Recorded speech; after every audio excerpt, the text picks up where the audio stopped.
When she came in the first time, she saw him summon his small strength to be prepared for some fearful thing. Now, Sadao had operated upon him. He had taken out the bullet from his body, and he was now recuperating, and Hana was taking care of him because servants were not ready. So when she came in the first time, she saw him summon his small strength. He didn't have much strength. He was feeling very weak. He was weak, and he thought that somebody would come to harm him or something. So he felt little fearful. So he was preparing himself with all his might to face something fearful. "Don't be afraid," she begged him softly. She said, "Don't be afraid." She had developed a soft corner for him. So she told him to relax. "How come you speak English?" he gasped. With difficulty, he asked her, "How come you speak English?" She gasped. He was shocked. "I was a long time in America," she replied. She told him that she was in America for a long time. She saw that he wanted to reply to that, but he could not. And so she knelt and fed him gently from the porcelain spoon, because he had become very weak. He was still recuperating, and he had not gained any strength. So maybe because of that he couldn't carry on the conversation with her. She knelt and she started feeding him gently from the porcelain spoon.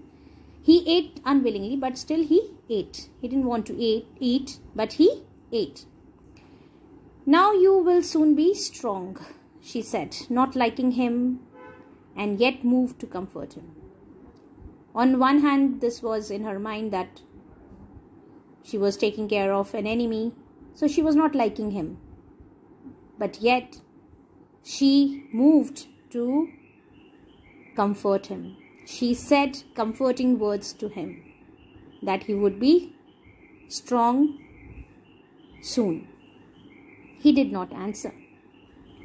When Sadao came in the third day after the operation, he found the young man sitting up, his face bloodless with the effort. The young man was trying to sit up. He was actually sitting up, and his face had become bloodless. That means pale. He was still weak, and with lot of efforts he had sat up. "Lie down," Sadao cried. "Do you want to die?" He wanted him to take proper rest. He forced the man down gently and strongly and examined the wound. He checked the wound. He told him to lie down and he checked the wound. "You may kill yourself if you do this sort of thing," he scolded. As doctors sometimes talk sternly to their patients for their well-being. Like that only he told him not to do such thing again, or else he would die. "What are you going to do with me?"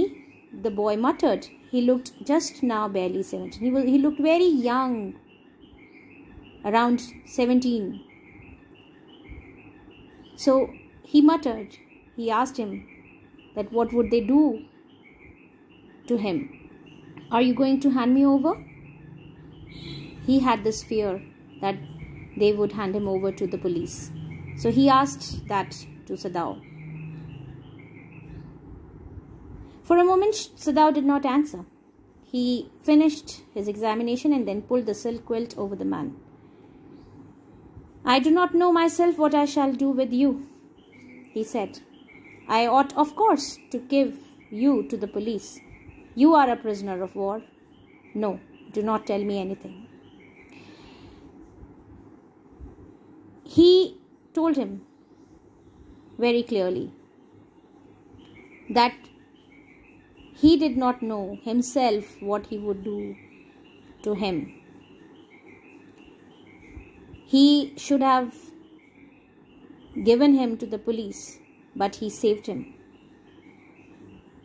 he should have given him to the police because he was a prisoner of war. But he saved him.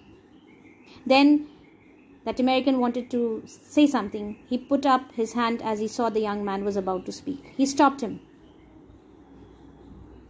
to say something further. Do not even tell me your name unless I ask it. He didn't want to converse anymore because it was putting him in a difficult position where he could not answer the questions which were asked by the American as well as which were going on in his mind. They looked at each other for a moment, and then the young man closed his eyes and turned his face to the wall.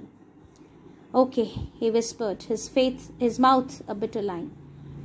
Because he stopped him from conversing further,